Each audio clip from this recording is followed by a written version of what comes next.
Hey guys, Tom with Permaculture Wilmington here. We've got a little bit of a problem today.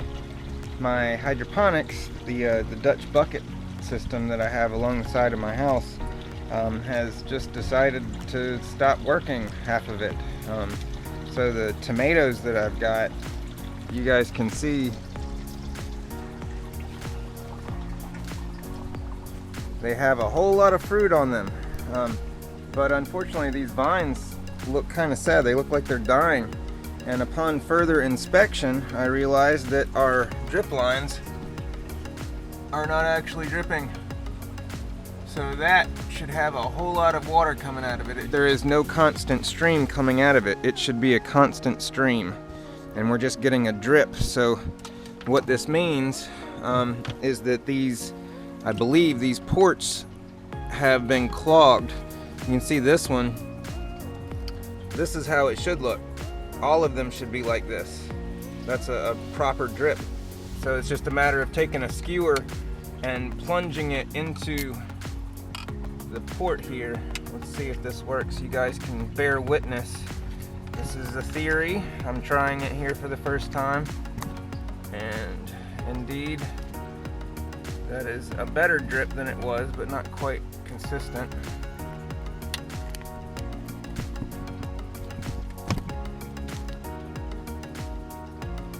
That's much better than it was. Still not consistent though, guys. So what can we do? What can we do? I think, oh, there we go. Yes, yes, this is excellent. I knew it. It's just, I think it's the calcium in the water line. And I think like the nutrients, you know, in general, like the nutrients clog up the little holes like they do when you're using a garden hose. And you can, oh, there we go. That's the stream, guys. So indeed it was. These ports are clogged. That's what I get for not doing this since I made it, and it's about 2 years old now. So they just need a little maintenance from time to time. But so now we got the line running again, and I guess we just go down the line here and do them all. So here we have a pipe cleaner. We have a whole bunch of these from, my girlfriend does a lot of artsy stuff, so we've got tons of pipe cleaners inside, and I think this might actually be the trick. And it is! Yay! Give it up for pipe cleaners to clean a pipe. It just makes sense. Here we go. Oh, and now we got nothing. That's interesting. It went from a stream to nothing. So I'm wondering how that happens with a pipe cleaner. There must be a little piece of debris. Or maybe the pump's just not giving out enough pressure. No, I think there must be something in there.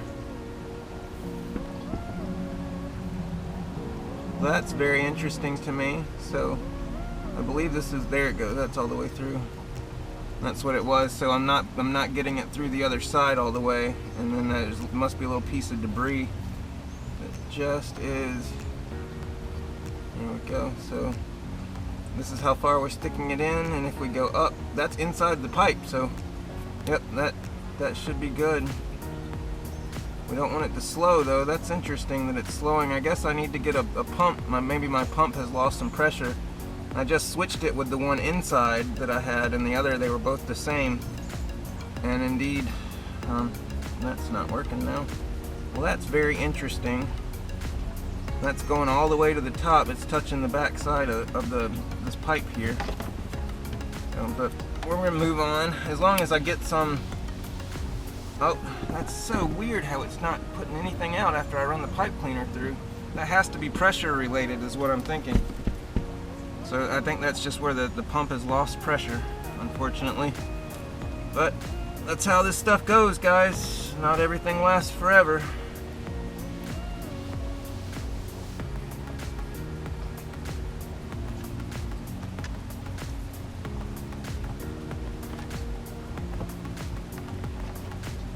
So weird how it's not consistent. So weird. And then not consistent at all. It's almost like there's a blockage in the line itself.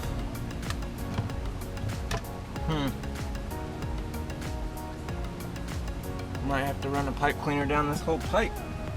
I don't think that's the case though, it shouldn't be.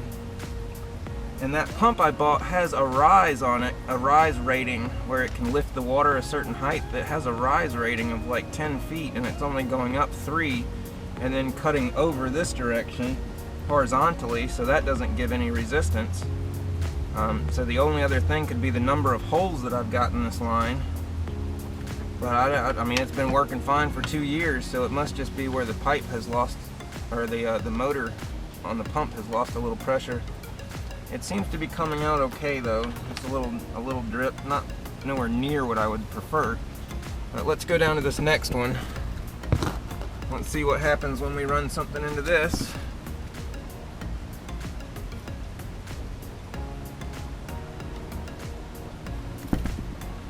And it's the ones at the end of the line here, so that, to me, that says something that, you know, it could be pressure related, is what that could say, very possibly. So at the end of my line, I just have it kinked for the most part, like you would a garden hose, but I used a pipe clamp and I just kind of snaked it around the side with these clamps, pipe clamps. Get this thing apart here. And what we're looking for is just water coming out the line. So if there's water that comes out of this when we pull it straight, then we know. That is a sign. Let's see what we got. No water. None. None? How is that possible? Oh, there's a little. There's something clogging that line is what that is. Alright guys, I'm gonna go get my snake line and we're gonna run a snake down it. Alright guys, these are my snake lines. I use them to clean out AC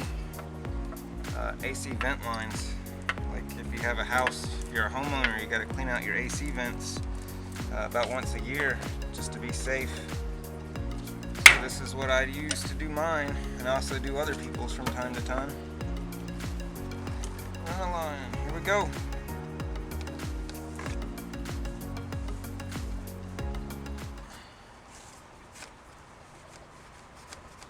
Uh-oh.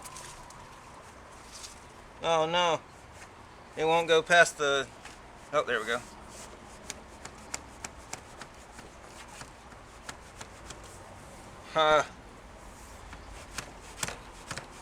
It won't go past the ports. The little tube adapters that are in here. Should have saw that coming. All kinds of little things happening today, guys. Alright guys, I am not quite defeated yet. What I've got here is trimmer line. This is, I've used it to clean out some ports in cars before. So I'm sure this is definitely small enough to get through there. I don't know if I could poke anything through, but I can definitely see if there's a clog at least, if it won't go any further kind of thing. And if it goes all the way through, you know, past 3/4 of the way, then, oh, nope. No, we got it. There's something going on. At least we'll know where it is in terms of how far.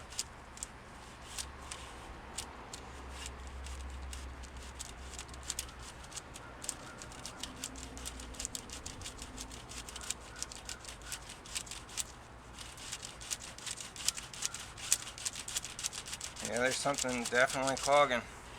So let's see, this is the distance. Let's see where we're at here. Oh my goodness, it's not far at all.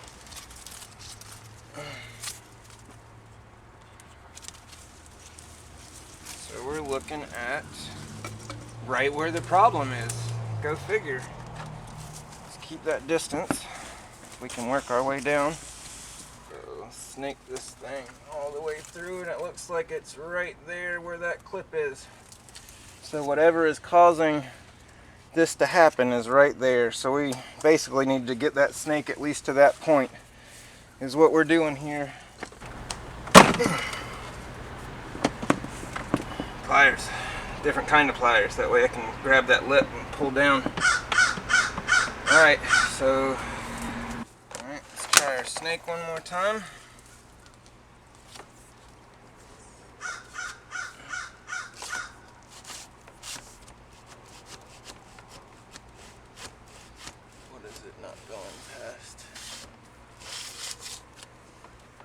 I knew it.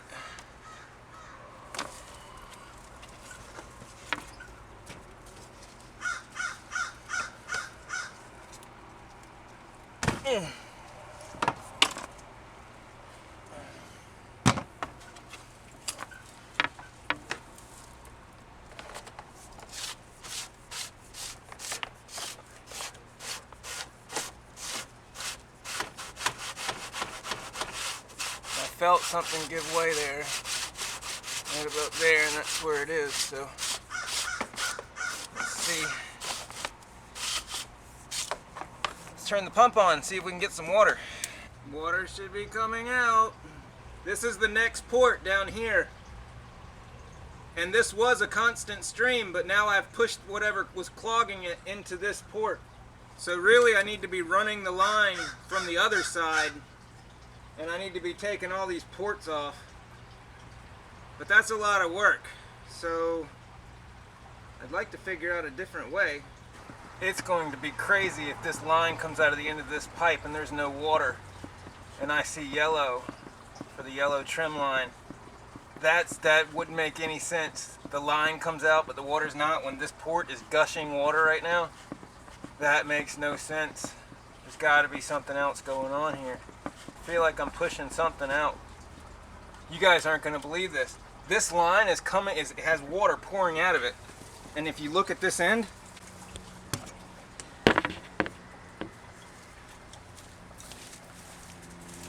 do you guys see this? This is the yellow line. And this line is, there should be water coming out of this. That makes no sense whatsoever. That's like, I mean, it's literally spraying out water.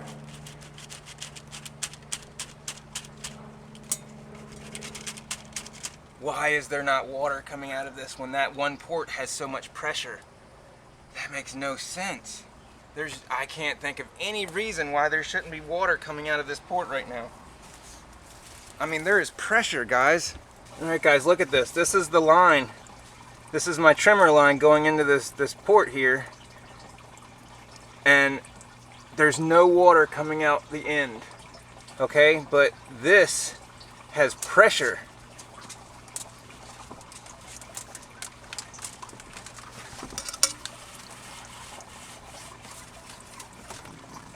Okay, so if I clog this, water should come out the end. And it doesn't. That is not how physics is supposed to work here. Oh, now it's coming. Now it's coming. And it's pushing some crud out with it. So there must have been a sludge buildup or something in there. But that's just weird that I wouldn't see it.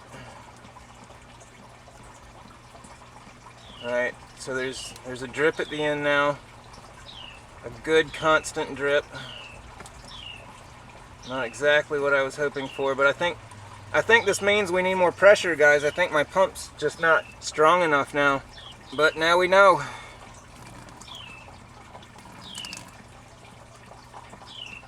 Now we know indeed. So, I'm going to go ahead and put all this back together.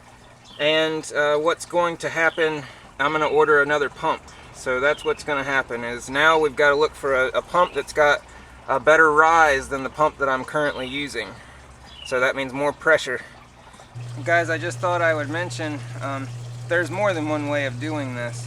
What I've done is have direct injection ports along the primary feed line from the reservoir. So we could adjust the pressure with these little inline ball valves, I guess is what they call them, inline check valves. But this just releases the pressure a little bit from this particular line where the water's coming out, so you can shut it off just slightly. And what that does is it increases the pressure in the rest of the line further down for the ports that are past the point where this one is. So we could restrict the flow coming out of those ports and balance for the pump that we have. But in actuality, like down the road, the pump's just going to lose pressure more and more over time. That's the way pumps are made. None of them are made to last forever. So if that's the case, then it would be very beneficial to avoid issues in the future and just go ahead and get a stronger pump right up front. This one's lasted about 2 years so far, so I'm pretty happy with the lifespan I've got out of it, and it was a hell of a learning experience starting out like that. And these are the more quiet ones. I believe this was about $60 or $70, I think, when I bought it from the local PetSmart. But yeah, guys, so that's where we're at. What I'm going to be doing is just replacing the ports that I pulled out. Some of them broke as I did it, so they're, like I said, none of this stuff's meant to last, which is why hydroponics is not better than soil. When people say hydroponics grows better than soil, I have a hard time with that particular statement, because hydroponics is constant input. Like, you're always going to have to put things into it, whether it's parts or whether it's solution, buying the hydroponic solution to put in, but there's always outside input that's needed, and there's no into it. And that's what I don't like about this system. I like hydroponics, and I mean, I have systems, so you know I support it. But in terms of it being sustainable, for instance, if you're in an area where you don't have supplies to get to, or maybe Amazon won't deliver, I mean, this is definitely not the way to go. Whereas soil, you just get the soil up to health, and then you continue to put organics, you know, decaying, rotting vegetation, compost. You just continue to put compost year after year, you know, a thin layer, just like nature does in the forest, where it drops the leaves from the trees and mulches the forest floor, and that turns into humus over time with microorganisms. I mean, that's sustainable. That's long-term closed loop system. You don't need anything from the outside. You can set up a system in your yard to sustain itself, so you never need to buy anything. You can just continue to grow seeds, maybe buy some seeds if you want. But in terms of outside input, you can develop a system in your yard in the soil where you don't need anything, which is what makes this obsolete, in my opinion. But it does have a lot of benefits to it, like keeping peppers alive year-round in temperate climates. I'm very much enjoying the size and the bounty coming from my Brazilian starfish this year. It is already huge. It's June now. It should be a mature plant, but I mean, this plant is like, you guys have seen it, it's like 4 feet high off the buckets right now. And so that's a pretty large plant, and it's only halfway through the growing season now. So it's already got, I'd say about 30 or 40 peppers on it, you know, and this is the first series, the first bounty harvest that we're going to be doing here shortly when these turn red. But anyway, guys, just filling you in. You can do these inline adjustable shut-off valves if you want to adjust the pressure, but I'm not going to do that. I'm just going to go get another pump, and we're going to install these. So, alright guys, I like to use these paint strainers over the top of the pumps just to keep debris as like a pre-filter. Keeps debris out as much as possible, and it's hard to make it foolproof, unfortunately.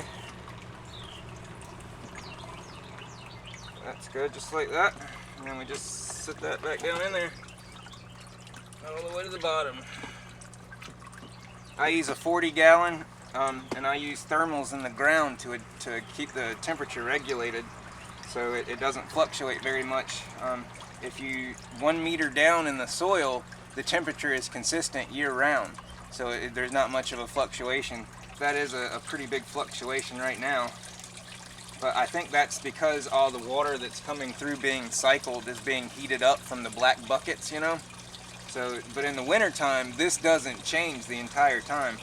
And it stays cool right up until it gets really hot, you know, and the sun starts beating down, and then this thing goes up to 80 or so. But yeah, we want to keep our roots cool. They say, what is it, for pepper plants, we want the roots to be like around 70 degrees if possible. So this is a little bit warm for what we need, but we're growing plants, man, and we're producing a lot of peppers and a lot of tomatoes. So guys, this is it, man. I've got just to fill you guys in, I've got a timer in here I usually use, and this is an air pump that a general hydroponics air pump that I've got going to some cracky buckets over here behind you. And I've also got the aerator going into the sump to aerate the sump as well, just to keep it so there's no anaerobic activity happening in the bottom anywhere with sediment. So everything stays pretty healthy for the most part, and we don't really have to worry about it, so much so that things happen like this and we don't realize it, and then it's like a disaster. So I think what I'm going to do is just start like a maintenance plan, like every 6 months or so. Take all the ports out and check them, but every time you pull a port out, you kind of wear out that hole just a little bit in this pipe. See, this system's not foolproof. It's not meant to last forever. Hope you guys are having a good day. This is Tom with Permaculture Wilmington.